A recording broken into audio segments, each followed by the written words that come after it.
So hello everyone, welcome back to my channel. Hi, I am Kajal. और आज से हम नया कॉन्सेप्ट स्टार्ट करने वाले हैं, that is anatomy of heart, anatomy of cardiovascular system. So this is very important lecture for the all the first year student, GNM first year, BSc first year, and the student who wants to clear their basic in the anatomy, who wants to strengthen their command in the anatomy. ठीक है, यहाँ पे आपको पूरी anatomy अच्छे से समझ में आएगी, उसी के लिए मैं ये लेक्चर रिकॉर्ड कर रही हूँ। So what is that? Heart anatomy. आपको पता है हार्ट कब बनता है हमारी बॉडी में? फर्स्ट फंक्शनल ऑर्गन जो है हमारे बॉडी का हार्ट है। Heart is the first functional organ जो डेवलप होता है, develop and start beat eight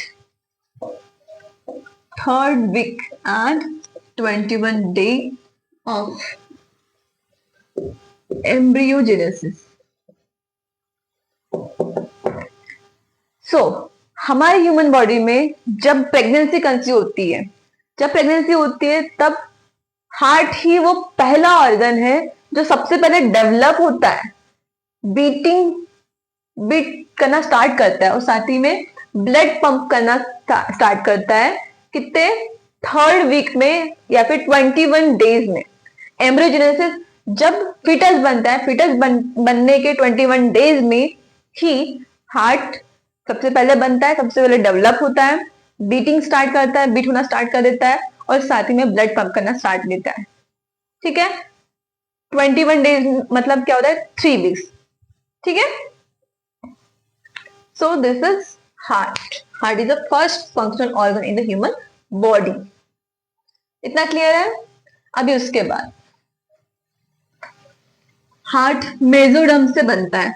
आपको पता ही होगा 3 जर्म लेयर्स रहती है, एक्टोडर्म, मेसोडर्म एंड एंडोडर्म। तो हार्ट किससे बनता है? मेसोडर्म से। किससे बनता है? मेसोडर्म। ठीक है, so heart, consider this heart, this is heart.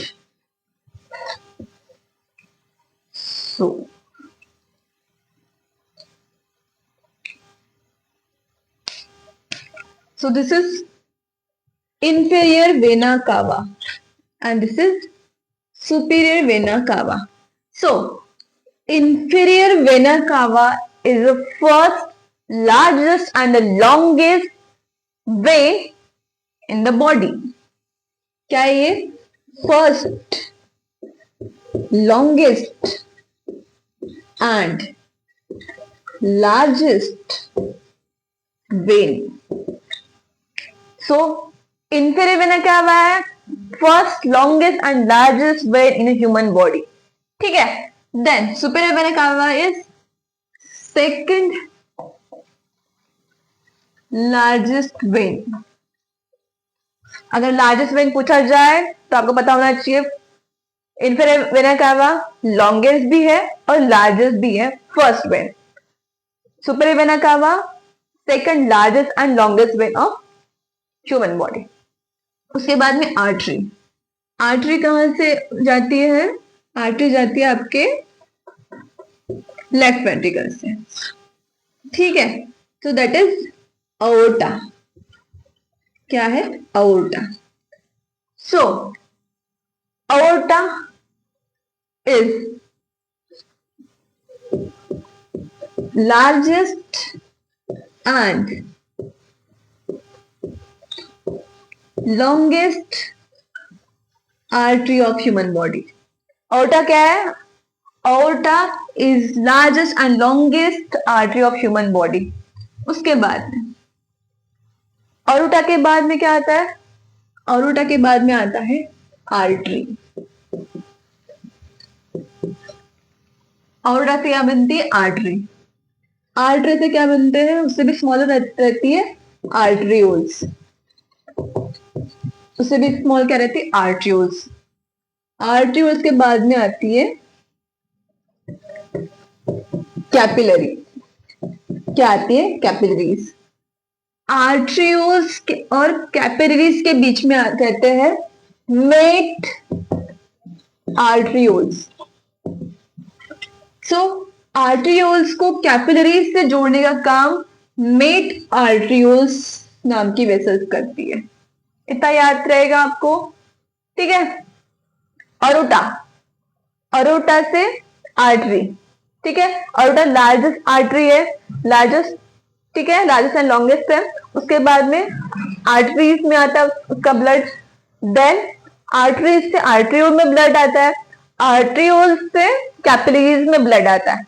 So arterioles को कैपिलरी से जोड़ने का काम मेट आर्ट्रियोल्स करते हैं, बस इतना याद रखना, ठीक है। देन इंफेरियर वेना कावा में क्या होता है?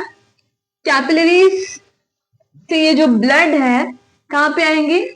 कैपिलरीज में आप बोल सकते हो कि जो कार्बन डाइऑक्साइड वगैरह का है उसका यहाँ पे जनरली एक्सचेंज होते रहता है कैपिलरीज में। Capillaries are smallest blood vessels. Capillaries क्या है? Smallest blood vessels. Capillaries are smallest blood vessels, ठीक है। देन कैपिलरीज में आता है वेन्यूज, ठीक है।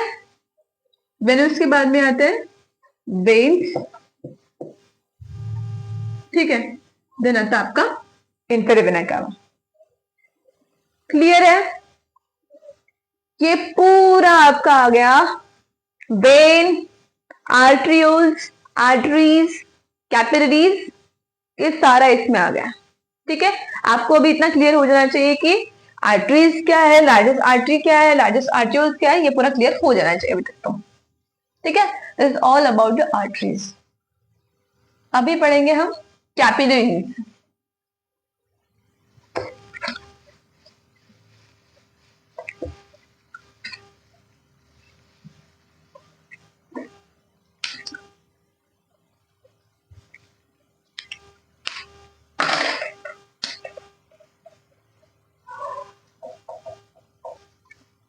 कैपिलरी टाइप्स, जनरली 3 टाइप्स की कैपिलरीज रहती है ह्यूमन बॉडी में। फर्स्ट है, सेकेंड एंड थर्ड। कितने टाइप की कैपिलरी रहती है? 3 टाइप की कैपिलरी रहती है। सबसे पहला आपका कंटिन्यूअस। कंटिन्यूअस कैपिलरी इस तरह से कंटिन्यू रहती है। यहाँ पे जो एंडोथेलियम है वो कंटिन्यूस रहता है, यहाँ पे कोई होल या फिर फेनेस्ट्रेशन नहीं रहता। एंडोथेलियल सेल क्या रहते हैं? कंटिन्यू रहता है, ठीक है। कंटिन्यू रहने की वजह से वहां पे जो फास्ट एक्शन होती है। कंटिन्यूस कैपिलरी हमारे बॉडी के कौन कौन से पार्ट में रहती है? तो सबसे पहले तो blood brain barrier, blood brain barrier में प्रेजेंट रहती है। स्केलेटल मसल्स में प्रेजेंट रहती है, स्किन में प्रेजेंट रहती है, किसी में स्किन में प्रेजेंट रहती है और फिंगर्स में प्रेजेंट रहती है, ठीक है। कंटिन्यूस कैपिलरी हमारे बॉडी के ब्लड ब्रेन बैरियर में, स्केलेटल मसल्स, स्किन में, फिंगर्स में प्रेजेंट रहती है। सो ब्लड ब्रेन बैरियर में वहां पे स्ट्रेंथ की जरूरत रहती है, फास्ट कंडक्शन की जरूरत रहती है। ऐसे एरिया जहां पे फास्ट कंडक्शन या फिर स्ट्रेंथ की जरूरत रहती है उस एरिया में कंटिन्यूस कैपिलरी प्रेजेंट रहती है। सेकंड है fenestrated, fenestrated capillaries. Fenestrated capillaries में आता है आपका, फेनेस्ट्रेटेड कैपिलरी कैसे रहती है वो बताती हूँ सबसे पहले आपको। This is a fenestrated capillaries. यहाँ पे ऐसे स्मॉल स्मॉल होल्स रहते हैं और ये कैपिलरीज उस ऑर्गन या फिर उस एरिया में प्रेजेंट रहते हैं जहां पे सिक्रेशन और एब्जॉर्प्शन होता है। फॉर एग्जाम्पल पकड़ लो आपका एंडोक्राइन, एंडोक्राइन ग्लैंड है, आपका पैनक्रियाज है, ठीक है। एंडोक्राइन ग्लैंड है, पैनक्रियाज है, आपका इंटेस्टाइन है, सही है। ग्लोमेरुला है एंड किडनी ट्यूब्यूल्स है, ठीक है। तो इन सभी एरियाज में फेनेस्ट्रेटेड कैपिलरी प्रेजेंट रहती है। एंडोक्राइन, एंडोक्राइन जितनी भी ग्लैंड है वहां से हार्मोन सिक्रेट होती है। पैंक्रियास से, ठीक है, बीटा सेल, अल्फा सेल, यहाँ से इंसुलिन सिक्रेट होता है। इंटेस्टाइन में एब्जॉर्प्शन होता है। ग्लैमरुलर से ब्लड का फिल्ट्रेशन होता है। किडनी से एब्जॉर्प्शन होता है मॉलिक्यूल्स का, होता है। ठीक है, तो this is fenestrated capillaries. Then last है साइनोसोइडल कैपिलरीज। साइनोसोइडल कैपिलरीज, तो साइनोसोइडल कैपिलरीज में लार्जेस्ट होल रहते हैं। किस तरह से? लार्जेस्ट, ऐसे बड़े बड़े होल्स रहते हैं। ठीक है, अभी ये कैपिलरीज कहाँ प्रेजेंट रहती है? ये प्रेजेंट रहती है आपके बोन मैरो में, ठीक है, स्प्लीन में, लीवर में, इन सभी ऑर्गन्स में ये प्रेजेंट रहती है। और इसका काम क्या है? आरबीसी है, जैसे प्रोटीन है, जो बड़े बड़े मॉलिक्यूल्स है उसका एक्सचेंज कराना। ठीक है, उसके लिए परमेबल रहते हैं। लार्जर मॉलिक्यूल के एक्सचेंज के लिए वर्क करती है। मतलब यहाँ से फॉर एग्जांपल बोल सकते हो आप, प्रोटीन है, आरबीसी है, उनके लिए परमेबल रहते हैं। मतलब आपको पता है प्रोटीन का जो साइज है वो बड़ा रहता है, लार्जर डायमीटर रहता है, उसके साथ ही आरबीसी का भी डायमीटर लार्जेस्ट रहता है, तो इन होल्स के थ्रू वो पास हो सकते हैं। ठीक है, तो these are three types of capillaries. Capillary का डायमीटर रहता है 5 to 10 माइक्रो। ठीक है, 5 to 10 माइक्रोमीटर इतना डायमीटर रहता है कैपिलरीज का। होपफुली आपको हार्ट के आर्टरीज, वेन्स एंड कैपिलरीज के बारे में कंप्लीट नॉलेज आ गया होगा। इसके आगे का पढ़ते हैं हम नेक्स्ट लेक्चर में। ऐसे ही इंटरेस्टिंग और कॉन्सेप्चुअल लेक्चर्स को फाइंड आउट करते हैं, चैनल को सब्सक्राइब करें और बेल आइकन को प्रेस कर दीजिए ताकि आपको सारी अपडेट्स मिलते रहे।